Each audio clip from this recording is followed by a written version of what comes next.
பிதாவாகிய தேவனையும் ஆண்டவர் இயேசுவையும் அறிகிற அறிவினாலே கிருபையும் சமாதானமும் பெருகுவதாக. இந்த ஏப்ரல் மாதத்தினுடைய 3வது ஓய்வு நாளிலே கடவுள் நம்மை சுகத்தோடும் பலத்தோடும் ஆசீர்வாதத்தோடும் கண்மணி போல காப்பாற்றி நம்ம இந்த நேரத்திலே கொண்டு வந்த தேவனுக்கே துதியும் கனமும் மகிமையை நாம் செலுத்த கடமைப்பட்டிருக்கிறோம். இன்றைக்கும் கொடுக்க இருக்கிற செய்தியை கேட்கிற நீங்களும், ஆன்லைன் மூலமாய் கேட்க இருக்கிற தேவனுடைய பிள்ளைகளும், அவருடைய குடும்பங்களும் நிச்சயமாகவே ஆசீர்வதிக்கப்படும் என்பதை விசுவாசிக்கிறேன். இன்று செய்தியின் தலைப்பாக 4 விதமான உயிர்த்தெழுதல், 4 types of resurrection. இதை நம்ம வேதத்திலிருந்து பரிசுத்த யோவான் எழுதின சுவிசேஷம் 5ஆம் அதிகாரம் 24ஆம் வசனத்திலிருந்து வாசிக்க கேட்போம். என் வசனத்தை கேட்டு என்னை அனுப்பினவரை விசுவாசிக்கிறவனுக்கு நித்திய ஜீவன் உண்டு. அவன் ஆக்கினை தீர்ப்புக்குட்படாமல் மரணத்தை விட்டு நீங்கி ஜீவனுக்குட்பட்டிருக்கிறான் என்று மெய்யாகவே மெய்யாகவே உங்களுக்கு சொல்லுகிறேன். மரித்தோர் தேவகுமாரனுடைய சத்தத்தை கேட்கும் காலம் வரும், அது இப்பொழுதே வந்திருக்கிறது. அதை கேட்கிறவர்கள் பிழைப்பார்கள் என்று மெய்யாகவே மெய்யாகவே உங்களுக்கு சொல்லுகிறேன். ஏனெனில் பிதாவானவர் தம்மில் தாமே ஜீவனுடையவராயிருக்கிறது போல குமாரனும் தம்மில் தாமே ஜீவனுடையவராயிருக்கும்படி அருள் செய்திருக்கிறார். அவர் மனுஷகுமாரனாய் இருக்கிறபடியால் நியாய தீர்ப்பு செய்யும்படிக்கு அதிகாரத்தையும் அவருக்கு கொடுத்திருக்கிறார். இதை குறித்து நீங்கள் ஆச்சரியப்பட வேண்டாம். ஏனென்றால் பிரேத குழிகளில் உள்ள அனைவரும் அவருடைய சத்தத்தை கேட்கும் காலம் வரும். 29 படி. அப்பொழுது நன்மை செய்தவர்கள் ஜீவனை அடையும்படி எழுந்திருக்கிறவர்களாகவும், தீமை செய்தவர்கள் ஆக்கினையை அடையும்படி எழுந்திருக்கிறவர்களாகவும் புறப்படுவார்கள். Praise the Lord. இந்த யோவான் சுவிசேஷத்துல யோவான் மிக முக்கியமான வார்த்தைகளை பயன்படுத்துகிற ஒரு சில வார்த்தைகளை நான் உங்களுக்கு சொல்றேன், கவனிங்க. இந்த புத்தகத்தில் ஜீவன் என்கிற வார்த்தையை வலியுறுத்தி எழுதியிருக்கிறார். இந்த லைஃப் என்கிற வார்த்தை ஏறத்தாழ 36 முறை எழுதியிருக்கிறார். அது மாத்திரமல்ல, மெய்யாகவே மெய்யாகவேங்கிற வார்த்தை இந்த சுவிசேஷத்தில் 20 முறை எழுதியிருக்கிறார். சன் ஆஃப் மேன், மனுஷகுமாரன் என்ற வார்த்தையை இந்த புத்தகத்தில் 12 முறையும் 4 சுவிசேஷத்தில் 80 முறையும் எழுதப்பட்டிருக்கிறது. யோவான் சுவிசேஷத்தில் 12 முறையும் 4 சுவிசேஷத்தில் சேர்த்து 80 முறையும் மனுஷகுமாரன் என்ற வார்த்தையை எழுதியிருக்கிறார். ஜீவன் என்கிற வார்த்தை 36 முறையும், மெய்யாகவே மெய்யாகவே என்ற வார்த்தை 20 முறையும் எழுதியிருக்கிறது. காரணம் என்ன? ஆண்டவர் மெய்யாகவே மெய்யாகவே என்று 2 முறை சொன்னால் மிக ஆழமான அர்த்தம் அதில் இருக்கிறது என்ற அர்த்தம். இப்படி வேத ரகசியங்களை நாம் புரிந்து கொள்ள வேண்டும். இப்ப இந்த படித்த வசனங்களிலே 4 விதமான உயிர்த்தெழுதலை குறித்து மிக ஆழமாக இந்த யோவான் எழுதுகிறார். எபேசியர் 2ஆம் அதிகாரம் 1ஆம் வசனத்தை படியுங்கள். எபேசியர் 2:1. அக்கிரமங்களினாலும் பாவங்களினாலும் மரித்தவர்களாய் இருந்த உங்களை உயிர்ப்பித்தார். ஆமா, அக்கிரமங்களினாலும் பாவங்களினாலும் மரித்த உங்களை உயிர்ப்பித்தார். அப்படின்னு சொன்னா ரட்சிக்கப்படுவதற்கு அவர் உதவி செய்தார். ஆகவே salvation is not resuscitation. இந்த வார்த்தையை எத்தனை பேருக்கு நீங்க புரியும்னு தெரியல. இது மெடிக்கல் டேர்ம். resuscitated, suscitation அப்படின்னா என்ன அர்த்தம்னா, நினைவு இழந்தவங்களை மறுபடி அவங்களுக்கு நினைவுக்கு கொண்டு வர்றது. ஆல்மோஸ்ட் செத்துட்டவங்களை மறுபடியும் அவங்கள மருத்துவ ரீதியாக நெஞ்செல்லாம் என்ன பண்ணுவாங்க, பிரஸ் பண்ணி அழுத்தி மறுபடி அவங்க சுவாசத்தை கொண்டு வந்து நினைவு கொண்டு வருகிற வார்த்தை தான் ரீசசிட்டேஷன். மயக்க நிலைமையில் இருக்கிறவங்க, நினைவை இழந்தவங்களை, அது மாதிரி மறுபடி நினைவு கொண்டு வருகிறது ரட்சிப்பு அல்ல. Salvation is not resuscitation. முற்றிலுமாய் அக்கிரமங்களினாலும் பாவங்களினாலும் மரித்து போய் கிடந்த நம்மை ஆண்டவர் ரட்சிக்கப்படும்படி உதவி செய்தார், உயிர்ப்பித்தார். முதலாவது உயிர்த்தெழுதல் இந்த 24 வசனத்துல மரணத்தை விட்டு நீங்கி ஜீவனுக்குட்பட்டிருக்கிறான். 25 சொல்லுது, மரித்தோர் தேவனுடைய குமாரனுடைய சத்தத்தை கேட்கும் காலம் வரும். மரித்தோர்னா யாரு? சரீரத்தில் மரித்தவங்க இல்ல, பாவத்தில் மரித்தவங்க. 25 வசனம் சொல்லுகிறது, சரீரத்தில் மரித்தவர்கள் அல்ல, பாவத்திலையும் அக்கிரமத்திலையும் மரித்தவர்கள், உலகத்தில் உள்ளவர்கள், எப்படி வேண்டுமானாலும் வாழுகிறவர்கள், எம்மதமும் சமரம் என்று சொல்லுகிறவர்கள், எல்லாம் ஒன்றுதான் என்று இருக்கிறவர்கள், இவங்கெல்லாம் ஒரே கூட்டத்தார். பாவங்களிலே மரித்திருக்கிறார்கள். மரித்தவர்களை கடவுள் ஸ்தானத்திலே கொண்டு வருகிறவர்கள். கடவுள் மரித்தவர்களை என்ன பண்ணக்கூடாது? கடவுள் ஸ்தானத்தில் கொண்டு வரக்கூடாது. மண்ணு தாங்க, மனுஷன்தான். அவங்க நல்லவங்களாய் வாழ்ந்திருக்கலாம், அவங்களுக்கு கொடுக்க வேண்டிய கனத்தை கொடுக்கலாம், ஆனால் கடவுளுக்கு கொடுக்க வேண்டிய ஆராதனையை கொடுக்க கூடாது. அது தேவனுக்கு விரோதமான பாவம், அக்கிரமம். நிறைய ஆட்டோவில் கவனிச்சிங்கன்னா தாய் தந்தைய என்ன பண்றாங்க? தெய்வமாக கொண்டு வருகிறார்கள். இன்னும் நடிகர்களை, இறந்து போன முதல்வர்களை எல்லாரையும் என்ன செய்றாங்க? கடவுளா நினைக்கிறாங்க. கடவுளை தவிர வேறு ஒருவரையும் கடவுளுடைய ஸ்தானத்திற்கு கொண்டு வருவது தெய்வ குற்றம். சுருக்கமாக சொல்ல போனா, whoever they may be, அவங்கெல்லாம் யாரா இருந்தாலும் சரி, நல்லவங்க, புனிதர்களா இருக்கலாம். இப்போ அன்னை தெரேசாமா புனிதர் பட்டம் கொடுக்குறாங்க. புனிதர்களா இருக்கலாம், நல்லவங்களா இருக்கலாம், நட்சத்திரமா இருக்கலாம். ஆனா எந்த இடத்துக்கு கொண்டு வரக்கூடாது? கடவுளுடைய இடத்துக்கு சமமாய் கொண்டு வருவது மிகப்பெரிய தெய்வ குற்றம். நல்ல தாய் தப்பனை கொடுத்ததுக்காக கடவுளுக்கு நன்றி சொல்லுங்க. நல்ல மனைவி பிள்ளைகளை கொடுத்ததுக்கு கடவுளுக்கு நன்றி சொல்லுங்க. ஆமென். ஆகவே இந்த மரித்தோர் எதை குறிக்குதுன்னா, அக்கிரமங்களினாலும் பாவங்களினாலும் மரித்திருந்த நம்மை என்ன செய்தார்? கிறிஸ்துவோடு கூட தேவன் நம்மை உயிரோடு எழுப்பினார். பாவத்திலே செத்திருந்தோம், இரத்தத்திலே கிடந்தோம். எசேக்கியேல் 16 அதிகாரத்தில் பார்த்தீங்கன்னா, இரத்தத்தில் கிடந்த உன்னை பார்த்து பிழைத்திரு என்று சொன்னேன். ஆகவே மிகப்பெரிய பாவம் என்பது வேதம் எதை சொல்லுகிறது என்று நீங்கள் புரிந்து கொள்ள வேண்டும். பாவம் என்பது மார்க்கிலையும் மத்தேயுவிலையும் பார்த்தீங்கன்னா ஒரு லிஸ்டே கொடுத்திருக்கு. பச்சாரம், வேசித்தனம், திருடு, காமவிகாரம், வன்கண், பொறாமை, துஷ்டம், தூஷணம், இது எல்லாமே பாவத்தினுடைய லிஸ்டை கொடுத்திருக்கு. ஆனா இது எல்லாத்தை விட மிகப்பெரிய பாவம் என்ன என்பதை இதே யோவான் 16 அதிகாரத்தில் 8 வசனத்தில் பார்க்கிறோம். அவரை விசுவாசியாதபடினாலே, பாவத்தை குறித்தும், யாரை விசுவாசியாதபடினாலே? ஒன்றான மெய்தேவனாகிய ஆண்டவர் இயேசுவை விசுவாசியாதபடினாலே. ஏன் விசுவாசிக்கல? அவங்க அதை என்ன செய்யல? அறிந்து கொள்ளல. இப்ப எத்தனையோ நாட்கள் டிராக்ஸ் மூலமா கொடுத்திருக்கிறாங்க.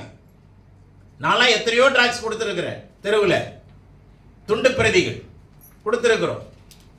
எத்தனை பேர் நேரடியா சொல்லி இருக்கிறாங்க. ரேடியோ மூலமா எத்தனையோ செய்திகள் வருகிறது, சுவிசேஷ வார்த்தைகள். டெலிவிஷன் மூலமா எத்தனையோ சுவிசேஷ வார்த்தைகளை தேவனுடைய பிள்ளைகள் அறிவிக்கிறார்கள். உலகத்துக்கு தேவன் வெளியரங்கமாய் பேசிக்கொண்டுதான் இருக்கிறார். ஆனால் ஏற்றுக்கொள்ளாதவர்கள் இந்த அவரை அறியாத பாவத்தில் சாகிறார்கள். ஆகவே கடவுள் ஒருவர் உள்ளார், இருக்கிறார், அவர் இன்றைக்கு உயிரோடு இருக்கிறார் என்பதை அறியாமல் இருப்பது முதல் பாவம்.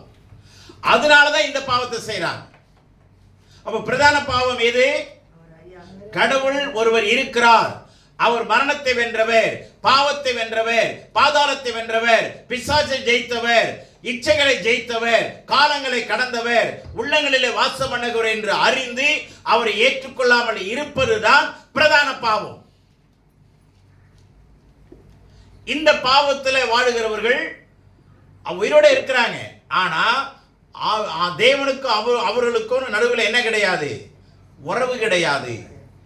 அந்த ஆவிக்குரிய உறவுல மரித்து இருக்கிறார்கள். ஆனா பக்தி இருக்கும், எல்லாமே இருக்கும். ஆனா அந்த பக்தியும் மற்ற காரியங்களும் உண்மையான கடவுளிடத்தில் இல்லாததுனால, அறியாததுனால அவர்கள் அந்த சாவிலே நிலைத்திருக்கிறார்கள், மரணத்திலே இன்றும் நிலைத்திருக்கிறார்கள். ஆகவே அக்கிரமங்களினாலும் பாவங்களினாலும் மரித்திருந்த உங்களை என்னையும் ஆண்டவர் அவருடைய உயிர்த்தெழுதல் மூலமாக நம்ம என்ன செய்திருக்கிறார்? ரட்சிப்புக்குள்ள நடத்துகிறார். ரட்சிக்கப்பட்டிருக்கிறோம், ரட்சிக்கப்பட்டிருக்கிறோம். இதுதான் முதலாவது. இது முதல் சொல்லுகிற உயிர்த்தெழுதல். பாவத்திலிருந்து அக்கிரமத்திலிருந்து உயிர்ப்பிக்கப்படுதல் தான் முதல் உயிர்த்தெழுதல். இப்ப நம்ம எல்லாரும் உயிர்ப்பிக்கப்பட்டிருக்கிறோமா இல்லையா? யாரால? இயேசு கிறிஸ்துவுடைய உயிர்த்தெழுந்ததினாலே. இயேசு கிறிஸ்து உயிர்த்தெழலைன்னா இந்த உலகத்தில் வேற யாரும் பாவத்திலிருந்து நம்மளை விடுவிக்கவே முடியாது, உயிர்ப்பிக்கவே முடியாது. பணக்காரனா இருக்கலாம், இன்னைக்கு உலகத்தில் மிகப்பெரிய பணக்காரர்கள்லாம் இருக்கலாம். ஆனா பாவத்திலே செத்தவர்கள், நீதிக்கு அவர்கள் என்ன செய்றாங்க? நீதினா என்னன்னு தெரியாது, பாவத்திலே செத்துட்டாங்க. ஆனா நம்மளை குப்பையிலிருந்தும் புழுதியிலிருந்தும் கடவுள் நம்மை என்ன செய்திருக்கிறார்? அவரோடு கூட தூக்கி நிறுத்தி அவரோடு கூட உட்கார வைத்திருக்கிறார். அதுதாங்க அடுத்த மேன்மை. நம்மளை பாவத்திலிருந்து உயிர்ப்பித்தது மாத்திரமல்ல, கடவுள் நம்மளை எங்க உட்கார வச்சிருக்கிறாரா? உன்னதங்களிலே. யார் கூட? கிறிஸ்துவோடு கூட, இயேசுவோடு கூட நம்மை அவரோடு கூட உட்கார வச்சிருக்கிறாருங்க. அதுதான் அந்த சம அந்தஸ்தை கொடுத்திருக்கிறாரு. அவருக்கு கொடுத்த எல்லா அதிகாரமும் நமக்கு கொடுத்திருக்கிறாரு. ஆமென். எனக்கு வானத்திலும் பூமியிலும் சகல அதிகாரமும் எனக்கு கொடுக்கப்பட்டிருக்கிறது. இந்த அதிகாரத்தை நான் உங்களுக்கு கொடுக்கிறேன். என்ன மேன்மையான ஒரு அந்தஸ்தை கடவுள் நமக்கு கொடுத்திருக்கிறார். ஒரு ஐஜிக்கு, ஒரு பிரைம் மினிஸ்டருக்கு இருக்கிற அதிகாரத்தை விட இந்த அதிகாரம் பெருசுங்க. நம்ம எல்லாம் எங்க உட்கார்ந்து இருக்கிறோம்? ஆவியின் உலகத்துல. ரெண்டு உலகம் இருக்குங்க, பலவிதமான உலகம் இருக்கு. கற்பனை உலகம் இருக்கு, நிஜ உலகம் இருக்கு, பொய்யான உலகம் இருக்கு, இப்படி பல உலகம் இருக்கு. ஆனா ஆண்டவர் இயேசு கிறிஸ்துவினுடைய ஆவியின் உலகத்துல இயேசு கிறிஸ்துவோடு கூட நம்ம உட்கார்ந்து இருக்கிறோங்கிற விஷயத்தை கற்பனை பண்ணி பாருங்க. அல்லேலூயா. நாம எங்க உட்கார்ந்து இருக்கிறோம்? மேல் மாடியில இல்ல, சரீரத்துல மேல் மாடியில உட்கார்ந்து இருக்கிறோம். அதுலயும் ஒரு சிலர் சேர்ல உட்கார்ந்து இருக்கிறோம், ஒரு சிலர் தரையில உட்கார்ந்து இருக்கிறோம். இது வேற. ஆனா ஆவியின் உலகத்துல கவனிச்சு பார்த்தீங்கன்னா ஆண்டவர் அவரோடு கூட உட்கார வைத்திருக்கிறார். ஆமென். சுந்தரையா ஒரு முறை, அவர் ரொம்ப வயசானவருங்க, அவருக்கு பைய ஒரு ஹேண்ட்பேக் பெருசா இருக்கும், அதை எடுத்துட்டு உடன் ஊழியர் என்ன பண்ணிருக்கிறாரு, கூடவே வருவார், அவர் கூடவே வருவாங்க. அப்போ மிகப்பெரிய ஒரு கூட்டத்தில் அவரை ஃப்ரண்ட் லைன்ல கூட்டிட்டு வந்து உட்கார வச்சுட்டாங்க. அவருடைய உடன் ஊழியரும் பக்கத்திலே உட்கார வச்சுக்கிட்டார். அப்போ நடத்துகிற ஆர்கனைசர் வந்து சொல்லியிருக்கிறாரு, இவரை கூப்பிட்டு, ஐயா நீங்க இங்கே உட்காராதீங்க, பிரதான ஊழியர்களுக்கு மாத்திரம்தான், அதனால நீங்க கொஞ்சம் பின்னாடி உட்கார்ந்துங்கன்னு சொல்லியிருக்கிறார். இது பெரியவருக்கு தெரியல. இவர் இந்த பேக்கை வச்சுட்டு பின்னாடி போயிட்டார். பார்த்தா காணோம். எங்க போனாரு அப்படின்னு கேட்டா அவர் பின்னாடி உட்கார்ந்துருக்கிறார். அப்படியா, அவர் இங்கே உட்காரக்கூடாதா? சரி, அப்போ நான் என்ன செய்கிறேன், அவர் எங்கே இருக்கிறாரோ அங்கே நான் போய் உட்காந்துக்கிறேன். போய் உட்காந்துக்கிட்டார். திரும்பி அவரை கூப்பிட்டா வரமாட்டேன்ட்டார். என் கூட என்னுடைய உடன் ஊழியர் இருக்கிற இடத்துல தான் நான் இருப்பேன். அல்லது அவர் என்னை நான் இருக்கிற இடத்துல அவர் உட்காரணும். அனுமதி இல்லையா? பிரச்சனையே இல்லை, நான் அவரு கூட உட்கார்ந்துக்கிறேன். இது மாதிரி எத்தனை பேர் சொல்லுவாங்க நீங்க நினைக்கிறீங்க? எத்தனை பேர் சொல்லுவாங்க நீங்க நினைக்கிறீங்க? கடவுள் பாருங்க, அவரோடு கூட நம்மளை உட்கார வச்சிருக்கிறாரு. அவரோடு கூட நம்ம உட்கார வச்சிருக்கிறார். திருவள்ளூர்ல ஒரு கிராமங்க, அது இன்டீரியரான ஒரு கிராமம். நைட்டு 11 மணிக்கு நாங்கள் மெசேஜுக்கு என்னை கூப்பிட்டாங்க. நானும் இங்கே ஜேம்ஸ்னு ஒரு பையன் இருந்தான், 10வது தான் படிச்சிருந்தான். அவனை அழைச்சிட்டு நானும் அவனும் போனோம். அந்த ஊர் உள்ளே போய் தேடி அந்த சர்ச்சை கண்டுபிடிச்சி உள்ளே போய் உட்காந்துட்டோம். அங்கே சிஎஸ்ஐ சர்ச் அது. அந்த சபையில் என்னை போயிட்டு முன்னாடி உட்கார வச்சுட்டாங்க. நான் கூப்பிட்டு அவனை என் பக்கத்துலேயே உட்கார வச்சுக்கிட்டேன். அவனுக்கு கை காலெலாம் ஒரு மாதிரி நடுக்கம் கொடுக்குது, வேர்க்குது. எதுக்குடா அப்படின்னா, அண்ணே நான் அங்கே போய் உட்காந்துக்கிறேண்ணா அங்கிள் அப்படின்னா. இல்லைப்பா, நீங்கள் ஏன் இரு, அமைதியாக இரு, ஒழுங்காக இருந்துக்கோ, மரியாதையை காப்பாற்றிக்கோ, நீ எதுவும் காட்டி கொடுத்துறாதரா, அமைதியாக என் கூடவே உடன் ஊழியர் மாதிரி இருந்துக்கடா அப்படின்னு சொல்லி உட்கார வச்சேன். சரின்னு உட்காந்துட்டு அப்படியே திருத்தரமாக பார்த்துக்கிட்டே இருந்தான். அவனுக்கு அது முதல் அனுபவம் போல இருக்கு. என்ன பண்ணாங்க, என்னை கூப்பிட்டு பட்டாடை, அது என்னது, பொன்னாடை போத்துனாங்க. பொன்னாடை போத்திட்டு பார்த்தா அவர் கூட வந்த உடன் ஊழியருக்கும் பொன்னாடை போத்துறோன்னு சொல்லி அவனை கூப்பிட்டு அவனுக்கு அந்த கையெல்லாம் நடுங்குது. கவனிடுறா வாங்கிக்கடான்னு சொல்லி அது அவனுக்கு ஒரு பெரிய ஒரு சந்தோஷமாயிடுச்சு, குதூகலமாயிடுச்சு. நைட் ஃபுல்லாக தூங்கல அவன் சொல்றான், அங்கிள் இது மாதிரி நீங்க என்னை கூப்பிட்டு உட்கார வைப்பீங்கன்னு எதிர்பார்க்கவே இல்லை, நீ இப்போ கூப்பிட்டா கூட அவனுக்கு கேளுங்க ஆச்சரியப்படுவான். எதுக்கு சொல்றேன்னா, கடவுள் நம்மளை அவரு கூட உட்கார வச்சது தகுதி இல்லாத நம்மளை, எந்த விதத்திலும் தகுதி இல்லாத இருந்த நம்மளை, though we are undeserved by any means, எந்த வழியிலையும் நம்ம தகுதி இல்லை. ஆனா தேவன் நம்மளை எங்க வச்சிருக்கிறாரு? உன்னத வாயை திறந்தான்னு சொல்லுங்களேன், தலையை ஆட்டாதீங்க. உன்னதங்களிலே அவரு கூட நம்மளை உட்கார வச்சிருக்கிறாரு, உன்னதங்களிலே. ஏன்னா எல்லாரும் பேரலைஸ் ஆயிடுச்சா, கைகள் வரலையா? யாருக்கும் கைகள் வரலையா? உன்னதங்களிலே அவர் நம்மை அவரோடு கூட உட்காரவும் செய்திருக்கிறார். இந்த பாக்கியம் யாருக்கு இங்க கிடைக்கும்?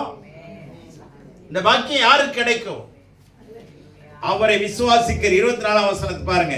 என் வசனத்தை கேட்டு என்னை அனுப்பினவரை விசுவாசிக்கிறவனுக்கு இந்த தகுதி உண்டு, நித்திய ஜீவன் உண்டு. என்ன ஜீவன்? அழியாத ஜீவன். நாம மரிச்சாலும் அந்த ஜீவன் நம்மளை பின்தொடரும். அதனாலதான் ஆண்டவர் சொல்றாரு, என் பிள்ளைகள் மரிப்பதில்லை, அவர்கள் உறங்கிக் கொண்டிருக்கிறார், அவர்கள் நித்திரையா இருக்கிறார். நீங்க நினைச்சுக்கிறீங்க அவங்க இறந்துட்டான்னு. இல்ல, டென்டேட்டிவா அவன் ரெஸ்ட் எடுத்துக்கிட்டு இருக்கிறான், தூங்கிட்டு இருக்கிறான். சரியா? சரி, இப்போ பாவத்தில் இருந்த நம்மை அவரோடு கூட உயிர்ப்பித்திருக்கிறார். சரியா? சரி, அடுத்தது 26ஆம் வசனம், 2வது உயிர்த்தெழுதலை பார்ப்போம். பிதாவானவர் தம்மில் தாமே ஜீவனுடையவராய் இருக்கிறது போல குமாரனாய் இயேசுவும் தம்மில் தாமே ஜீவனுடையவராய் இருக்கும்படி அருள் செய்திருக்கிறார். கவனிங்க, இந்த 2வது உயிர்த்தெழுதல் ஆண்டவர் இயேசு கிறிஸ்துவை குறித்து. ஆண்டவர் இயேசு இந்த உலகத்திலே மனிதனாய் பிறந்தார். வார்த்தையாய், கடவுளோடு இருந்த வார்த்தையாய் இருந்தவர் மாம்சமாய் என்ன பண்ணினார்? இந்த உலகத்தில் உதித்தார். The word became flesh, that is called incarnation. இதுதான் வார்த்தை மாம்சமாகுதல்.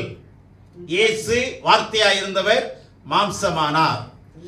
மாம்சமாகி இந்த உலகத்திலே எல்லா நன்மைகளையும் செய்தவராய் சுற்றி திரிந்து தேவன் அனுப்பின எல்லா நோக்கத்தையும் சரியே செய்து முடித்து சிலுவையிலே பாவ மன்னிப்பை உண்டாக்கும்படி, நிரந்தரமாய் பாவ பரிகாரத்தை உண்டாக்கும்படி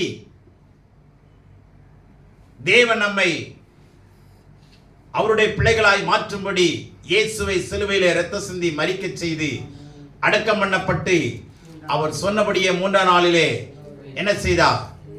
உயிரோடு எழுந்தார். தேவன் அவரை உயிரோடு எழுப்பினார். 3ஆம் நாளிலே உயிரோடு எழுப்பினார். 3 பகல் 3 இரவுங்க.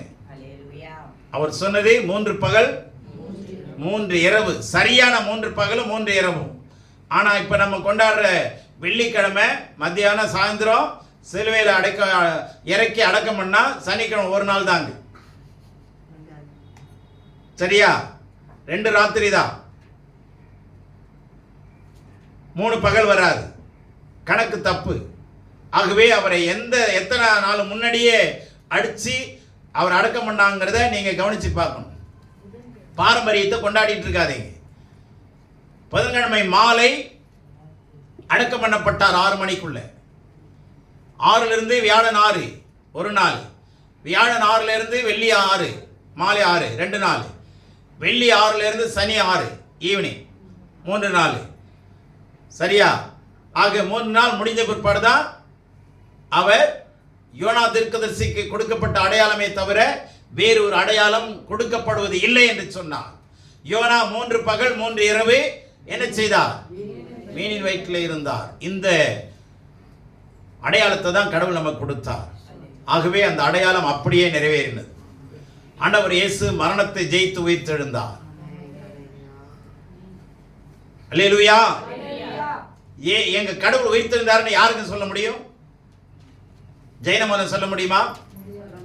புத்த மதம் சொல்ல முடியுமா? மேஜர் ரிலிஜன் ஏதாவது இந்த உலகத்தில் இருக்கிற மேஜர் ரிலிஜன் ஏதாவது ஒன்று சொல்ல முடியுமா?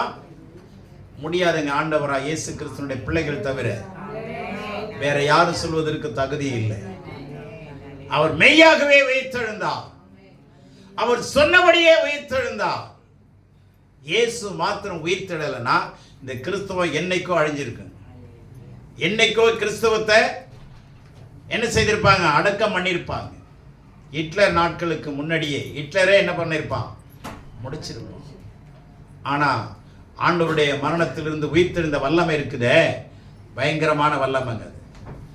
பாவத்தை ஜெயித்த வல்லமை, நியாயப்பிரமாணத்தினால் வருகிற சாபத்தை ஜெயித்த வல்லமை, வியாதிகளையும் வேதனைகளையும் வலிகளையும் சுமந்து தீர்த்த வல்லமை, பிசாசினுடைய கிரிகளை அழிக்கும்படி வெளிப்பட்ட வல்லமை, அவன் தலையை நசுக்கின வல்லமை, பாதாளத்தை வென்ற வல்லமை. ஆமே. எத்தனை வல்லமைங்க அந்த ஜீவனுக்குள்ள, அந்த உயிர்த்தெழுந்த வல்லமைக்குள்ள இருக்கு. இதை விசுவாசிங்க, இதை விசுவாசிங்க. இதுதான் எபேசியர் 1:18 நீங்க நல்லா கவனிங்க. தாம் கிறிஸ்து மரித்தோர்ந்து எழுப்பி, தாம் கிறிஸ்துவை மரித்தோர்ந்து எழுப்பி அவரிடத்தில் நடப்பித்த தமது பலத்த சத்துவத்தின் வல்லமைப்படியே விசுவாசிக்கிற நம்மிடத்தில் காண்பிக்கும். அந்த வார்த்தையை நல்லா கவனிங்க. விசுவாசிக்கிற தேவனுடைய பிள்ளையே, அவருடைய மரணத்தை விசுவாசிக்கிற நீ அவருடைய உயிர்த்தெழுதலையே விசுவாசிக்கணும். விசுவாசிக்கிற நம்மிடத்தில் காண்பிக்கும் தம்முடைய வல்லமையின் மகா மேன்மையான மகத்துவம் என்னதென்று நீங்கள் அறியும்படி பிரகாசமுள்ள மனக்கண்களை உங்களுக்கு கொடுக்கும்படி வேண்டிக் கொள்ளுகிறேன். நீங்க படிக்கிற காலத்துல எத்தனை ஃபார்முலா மனப்பாடம் பண்ணியிருக்கிறீங்க? கெமிஸ்ட்ரியில் எத்தனை ஃபார்முலா மனப்பாடம் பண்ணியிருக்கிறீங்க? பிசிக்ஸில் எத்தனை ஃபார்முலா மனப்பாடம் பண்ணியிருக்கிறீங்க? சரிங்களா? மேத்தமெட்டிக்ஸில் எவ்வளவு மனப்பாடம்? அல்ஜிப்ராவில், ட்ரிக்னோமெட்ரியில், கால்குலஸில் எவ்வளவோ. ஆனால் வசனங்கள் மனப்பாடம் பண்ணுறோமா? படிக்கிறதுக்கே நேரம் அதிகமாக எடுக்கிறது இல்லை.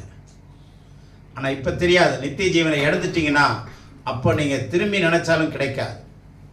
இந்த நித்திய ஜீவனை இலவசமாக கொடுக்கிறார். இருக்கிற காலங்களை என்ன பண்ணீங்க? ரொம்ப அருமையான வார்த்தை சொல்லப்பட்டிருக்கு எபேசியர் 5:16. எபேசியர் 5ஆம் அதிகாரத்தில் அருமையான வார்த்தையை பவுல் எழுதியிருக்கிறார். வலிமையான வார்த்தையை எழுதியிருக்கிறார். 5ஆம் அதிகாரம் 16ஆம் வசனம். நாட்கள் பொல்லாதவைகள் ஆனதால் காலத்தை, தமிழில் சரியா இல்லை, இம்பாக்ட் சரியா இல்லை. காலம் பொல்லாதவைகளாக இருக்கிறதுனால the days are evil, redeem the time இருக்கு. redeem அப்படின்னா மீட்டுக்கொள்ளுன்னு அர்த்தம். மீட்டுக்கொள்ளுனா என்ன அர்த்தம்? உன் நேரம் காலங்களை பிசாசு அடமானம் வச்சிருக்கிறான். உன் நேரம் காலத்தை கொண்டு போய் யார் கையில் அடமானம் வச்சுட்ட? மார்வாடி கையில் வச்சுட்ட. இப்போ அவன் கையில் இருக்க நேரங்காலம்லாம் மரியாதையை மீட்டுக்கும். அப்போ மீட்டுக்கணும்னா நீ கரையை செலுத்தி ஆகணும். நீ நிறைய செலுத்த வேண்டியது இருக்கு. செலுத்தி நேரத்தை எடுத்து பயன்படுத்திக்கோ. நேரம் தன்னால வராது. அதுவும் நல்லதுக்குன்னா வரும், நம்ம விரும்புறதுக்குன்னா வரும். பைபிள் வாசிக்கிறதுக்கு நேரம் கிடைக்கிறது கஷ்டம். முழங்கால்ல நின்னு பாருங்க. முழங்கால் வானத்தை பூமி இணைக்கிற ஒரு அனுபவம். வானத்தையும் பூமியையும் இணைக்கிற ஒரு அனுபவம் முழங்கால அனுபவம். முழங்கால நின்று பாருங்க. எத்தனை பேர் முழங்கால நின்று ஜெபம் பண்றீங்க? நீங்க யோசிச்சு பாருங்க. சரி, ஜெபமாறு பண்றோமா அப்படிங்கிறதா பிரச்சனையா இருக்கு. அதனால நாட்கள் பொல்லாதவைகள் ஆனதால் காலத்தை பிரயோஜனப்படுத்திங்க. ஏன்னா இன்னைக்கு நிறைய மாசத்துல எப்படி ஒரு 5 கல்யாணம், 2 சாவு, பர்த்டே, மேரேஜ் டே, அதுக்கப்புறம் பிள்ளைங்க பெரியவளாகிறது. பஞ்சமே இல்லைங்க ஃபங்க்ஷனுக்கு. திடீர்னு போன் வரும், என் பிள்ளை என் சின்னவ பெரியவளாயிட்டான், எங்க வீட்டில் பர்த்டே, எங்க வீட்டில் மேரேஜ் டே, ஏதாவது ஒன்று வந்துகிட்டே இருக்கும். இதுக்கெல்லாம் ஓடி ஆயிடுவோம், கண்டிப்பா போய் அட்டன் பண்ணிடுவோம். ஆனா முழங்கால் படிட்டு கண்டிப்பா கடவுளுடைய பாதத்தில் எத்தனை பேர் உட்காரும்? ஆண்டவருடைய உயிர்த்தெழுந்த வல்லமையை நீங்க விசுவாசிங்க. அவருடைய அந்த உயிர்த்தெழுந்த வல்லமையை விசுவாசிக்கிற எந்த அளவுல விசுவாசிக்கிறீங்களோ அந்த அளவு அந்த உயிர்த்தெழுந்த வல்லமை உங்க மேல பிரதிபலிக்கும். விசுவாசிக்கிற வல்லமையின்படியே, விசுவாசிக்கிறவருடைய வல்லமையின்படியே, விசுவாசத்தின்படியே அதை நீங்க அதிகமா அறிக்கையிடுங்க, சொல்லுங்க. ஆகவே இரண்டாவது என்னன்னா இயேசு கிறிஸ்துவின் உயிர்த்தெழுதலை பத்தி. மூன்றாவது வல்லமை 28 வசனம் பாருங்க. இதை குறித்து நீங்கள் ஆச்சரியப்பட வேண்டாம், ஏனென்றால் பிரேத குழியில் உள்ள அனைவரும் அவருடைய சத்தத்தை கேட்கும் காலம் வரும்.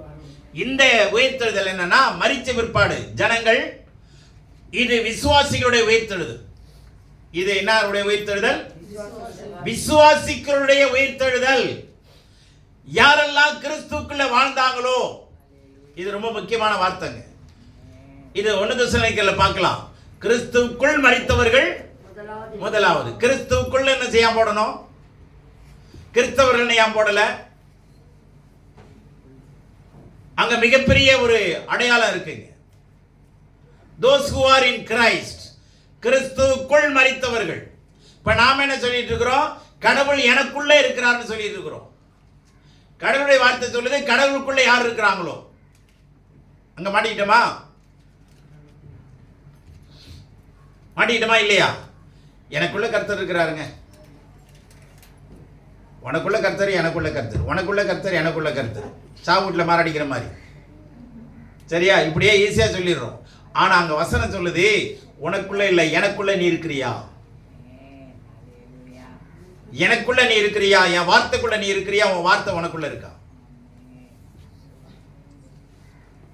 பர்சு எனக்குள்ள இருக்கு, என் பாக்கெட்ல. பர்சுக்குள்ள நான் இருக்கிறேன்னா என் பாக்கெட்டுக்குள்ள பர்ஸ் இருக்கா? மாட்டிக்கிட்டோமா? கவனிங்க. எனக்குள்ள இயேசு இருக்கிறாருங்கிறது ஆரம்ப அனுபவம், எலிமெண்டரி எக்ஸ்பீரியன்ஸ், ஆரம்ப அனுபவம். ஆனா அவருக்குள்ள நான் இருக்கிறேங்கிறது எந்த ப்ராசஸ்ல? நிறைய ப்ராசஸ் இருக்குங்க. அந்த ப்ராசஸ்ல ப்ராக்ரஸ் இருக்கு. அதனால நல்லா கவனிங்க. Salvation is not resuscitation. அதே மாதிரி resurrection இஸ் நாட் ரீகன்ஸ்ட்ரக்ஷன். என்ன, ஒரு கட்டுமான பணியை முடிச்சாச்சு, திரும்பி பல காலங்கள் கழிச்சு அது உடையுது, கிராக் விடுது, மறுபடியும் என்ன பண்றோம்? பீசஸ் வச்சு அமுக்கி பூசிடுறோம், ரெனோவேட் பண்றோம், ரெனியூ பண்றோம். அது மாதிரி இல்லைங்க உயிர்த்தெழுதல். முற்றிலும் புதிதாய் ஆண்டவர் நம்ம உயிர்ப்பிப்பார். கிறிஸ்துவுக்குள் இருக்கிறவங்க தான் முதலாவது எழுந்திருப்பார்கள். கிறிஸ்தவர்கள் எழுந்திருக்க மாட்டாங்க. கிறிஸ்தவனே எழுந்திருக்க மாட்டான்னா மற்றவங்களாம் யாராவது எழுந்திருப்பானா? கிறிஸ்துவுக்குள் மரித்தவர்கள் அங்கேயும் ஃபில்டர் ஆகிடுங்க. நல்லா கவனிச்சுங்க. செத்த எல்லா கிறிஸ்தவர்களும் வரமாட்டாங்க. பைபிள் ஆச்சவங்க, சர்ச்சுக்கு போனவங்க தான். ஆனால் கடவுளுக்குள்ளே இருக்கிறவங்களா, கடவுள் எனக்குள்ளே இருக்கிறவங்களா? இது ரொம்ப கடினமான விஷயமா தெரியலாம். ஆனால் எவர்கள் தேவனுடைய ஆவியானவரால் நடத்தப்படுகிறார்களோ அவர்கள் தேவனுடைய புத்திரராக இருக்கிறார்கள். அப்போ நாம் உலகத்திலேயே நடத்தப்பட கற்றுக்கணும். நடக்க கற்றுக்குறோம்ல, கீழே விழுந்து எழுந்து சின்ன வயசில் நடக்க கற்றுக்குறோம்ல. நடக்க கற்றுக்கிட்டவங்க சைக்கிள் ஓட்ட கற்றுக்குறோம்ல, கீழே விழுந்து. சைக்கிள் ஓட்ட கற்றுக்கிட்டவங்க பைக் கற்றுக்கிட்டோம்ல. பைக் கற்றுக்கிட்டவங்க கார் ஓட்ட கற்றுக்கிட்டோம்ல. இதுக்கெல்லாம் மூளை வேலை செய்தா இல்லையா? இப்போ கவனிங்களேன், எவ்வளவு திறமை இருக்கு. இப்போ திறமை இருக்கா இல்லையா? ராக்கெட்ல போற அளவுக்கு ஒரு பெண்மணி போனாங்களா இல்லையா? எங்க எல்லாத்துக்கும் திறமை இருக்குங்க. ஆனா எங்க தான் அந்த திறமை வேலை செய்ய மாட்டேங்குது? இங்க தான் வேலை செய்ய மாட்டேங்குது. நல்லா கவனிங்க. எல்லா திறமைகளையும் தேவன் நமக்கு கொடுத்திருக்கிறார். கடவுள்கிட்ட இல்லைன்னு போய் சொல்லவே முடியாது. அதனால இந்த கிறிஸ்துக்குள்ள மரித்தவர்கள் தான், கிறிஸ்துக்குள் பரிசுத்தமாய் நடந்தவங்க தான். 40 லட்சம் பேர் கும்பலா போயிட்டு இருந்தா, நடந்துகிட்டு இருந்தா எப்படி இருந்திருக்கும்? வரிசையா 4 பேரா, 5 பேரா, 10 பேரா வரிசையா போயிட்டு இருந்தா எப்படி அழகா இருந்திருக்கும் நினைச்சு. நீங்க கும்பலா போயிருந்தானே எப்படி அப்படி இருக்குன்னு நினைக்கிறீங்களா? ஆடு மாடு மாதிரி கும்பலா போயிருப்பாங்கன்னு நினைக்கிறீங்களா? சொல்லுங்களேன். அதுக்கு ஒரு மாடல் இருக்கு தெரியுங்களா? 5000 புருஷர்கள் 50 பேரை உட்கார வச்சாரா? சாப்பிட்றப்ப கூட எவ்வளவு மரியாதையா உட்கார வச்சாரு பாருங்க. ஒழுங்கா உட்காந்து சாப்பிட்ற 50 பேரை லைனா உட்காரு, 50 பேரை லைனா உட்காரு. அப்போ ஒழுங்கு இருக்கா? அப்போ இந்த 40 லட்சம் பேர் அழகா வரிசையா போயிருப்பானா, கும்பல ஆடு மாடு மாதிரி போயிருப்பாங்களா? நல்ல கவனிங்க, நம்முடைய தேவன் ஒழுக்கத்தின் தேவன். அல்லேலூயா. ஆகவே அவர்கள்லாம் இத்தனை பேர் இருந்தாலும் எத்தனை பேர் தான் போய் சேர்ந்தது? எவ்வளவு கொடுமைங்க அது. யோசுவா காலேப்பு உண்மையாய் உத்தமமாய் என்னை பின்பற்றினார்கள். மீதியெல்லாம் என்ன ஆச்சு? கடவுள் அழிச்சாரா? அவங்களே அழிச்சுக்கிட்டாங்களா? கடவுள்லாம் அழிக்கிறவர் இல்லைங்க. நம்முடைய தேவன் அழிக்கிறவர், ஆக்கிறவர். இதெல்லாம் நம்முடைய தேவனுடைய வேலையே இல்லை. நம்முடைய தேவன் உருவாக்குனவர். அவன் எண்ணத்தினால அவன் அழிஞ்சிட்டான். புரிஞ்சுதா? கடவுள் அவங்க விரும்பினதை கொடுத்தாரு. ஆனா விரும்பினதை கொடுத்தோன்னையாவது அந்த இச்சையை அடக்கணுமா இல்லையா? அப்பவும் அடங்கல. கறி வாயில இருக்கும் போதே தேவக்கோழி எலும்பிச்சான். அந்த அளவுக்கு சாப்பிட்டு இருக்கிறான். தேவனுடைய பிள்ளையை கடவுள் விருப்பத்தை கொடுக்கிறாரு தான். ஆனா ஆண்டவர் விருப்பத்தை நிறைவேற்ற நம்ம ஆயத்தப்படணும். ஆமென். 3வது உயிர்த்தெழுதல் என்னது? கிறிஸ்துவுக்குள்ள மரித்தவர்கள். இப்ப 4வது உயிர்த்தெழுதல் 29ஆம் வசனம்.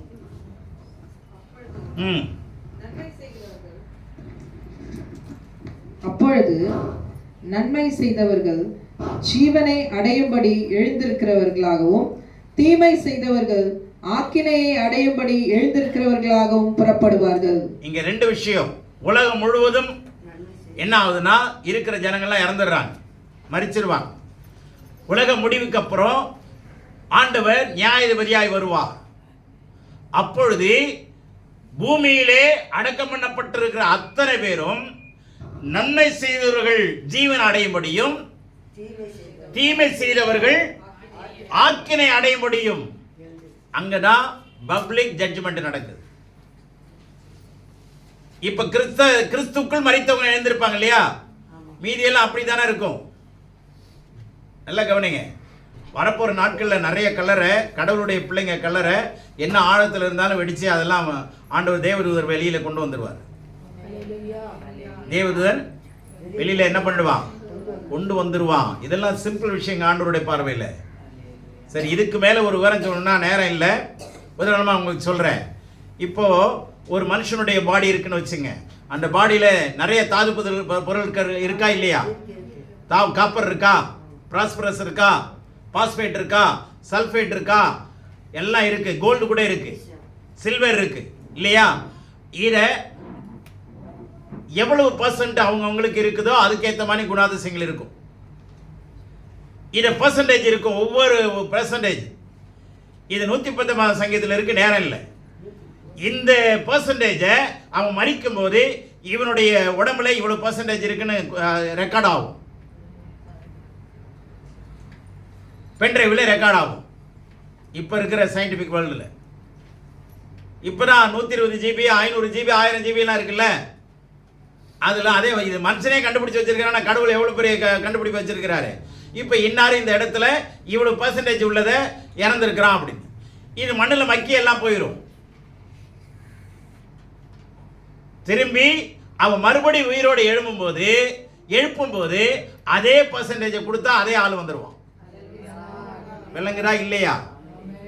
உலகத்தில் பௌதீக மாற்றம், வேதியியல் மாற்றம், 2 மாற்றம் இருக்குங்க.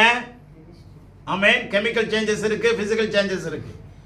இதெல்லாம் உலகத்தாலே கண்டுபிடிச்சு வச்சிருக்கிறான். அதனால இதெல்லாம் ஆண்டவருக்கு ரொம்ப சிம்பிள்ங்க. அவங்களுடைய சரீரத்தில் இருக்கிறத அப்படியே திருப்பி ரீகன்ஸ்ட்ரக்ட் பண்றதுக்கு அவரால முடியும். ரீஃபார்ம் பண்ண முடியும் அவரால. அல்லேலூயா. பூமியிலே உருவாக்கி அங்கே கல்லறை பூமியின் தாழ்விடங்களிலே அவருடைய கை என்ன செய்தான்? உருவாக்கி கொண்டு வருது. இதுதான் கடைசி உயிர்த்தெழுதல், 4வது உயிர்த்தெழுதல். ஒரு பக்கம் ஜீவனை அடையும்படி, இன்னொரு பக்கம் ஆக்கினை அடையும்படி, நரகத்துக்கு போகும்படி, மோட்சத்துக்கு போகும்படி. ஆகவே 4 விதமான உயிர்த்தெழுதல். முதலாவது பாவத்திலே அக்கிரமத்தில் மரித்தவர்களுடைய உயிர்த்தெழுதல், 2வது இயேசு கிறிஸ்துவினுடைய உயிர்த்தெழுதல், 3வது விசுவாசிகளுடைய உயிர்த்தெழுதல், 4வது பொதுவான உயிர்த்தெழுதல் வெள்ளை சிங்காசனத்திற்கு முன்னாடி. இந்த 4 விதமான உயிர்த்தெழுதல் இருக்கு. எந்த உயிர்த்தெழுதலில் எப்போ பங்குபட போகிறோம்னுங்கிறத நீங்கள் தான் தீர்மானம் பண்ணிக்கணும். இப்போ நீங்களும் நானும் ஏற்கனவே ஆண்டவர் நம்மளை என்ன பண்ணிட்டாரு? உயிர்ப்பிச்சிட்டாரு. இப்போ இயேசுனுடைய உயிர்த்தெழுந்த வல்லமையோடு சேர்ந்துங்க. இயேசு கிறிஸ்துனுடைய உயிர்த்தெழுந்த வல்லமையோடு சேர்ந்துக்கிட்டு வாழ்ந்து கிறிஸ்துவுக்குள் மரித்தவர்களாக இருக்கணும்னா, நம்ம கிறிஸ்துவுக்குள்ள மரித்தவர்களாக இருக்கணும்னா நாம ஆண்டவருக்குள்ள இருக்கணும், ஆண்டவர் நமக்குள்ள இருக்கக்கூடாது. அந்த அனுபவம் கொஞ்சம் பெரிய அனுபவங்க. எனக்குள்ள இயேசு இருக்கிறார்னு சொல்றோம் பார்த்தீங்களா? இயேசு எனக்குள்ள இருக்கிறார், நான் ஓரத்தில் வச்சிருக்கிறேன்னு அர்த்தம். நான் தான் டாமினேட் பண்றேன்னு அர்த்தம். ஆனா அந்த அனுபவம் மாறி ஆண்டவருக்குள்ள நான் மாறிடணும். ஆண்டவர் சொல்றதை நான் கேட்க போகணும். கடவுள் தாமே ஆசீர்வதிக்கும்படி தேவன் இந்த 4 விதமான உயிர்த்தெழுதலை புரிந்து கொள்ளுங்கள். இது நிறைய வருஷம் எனக்கு தெரியாது இருந்தது. படிக்க இது புரிய ஆரம்பிச்சது. 4 விதமான உயிர்த்தெழுதல் இருக்கிறது. தேவன் நினைத்தது தடைபடாது. தேவன் சகலத்தையும் செய்ய வல்லவர். ஆகவே கடவுளுடைய வார்த்தை நம்முடைய வாழ்க்கையிலே விளங்கும்படி ஜெபம் பண்ணுங்க. கர்த்தர் நம்மை ஆசீர்வதிப்பாராக. ஆமென்.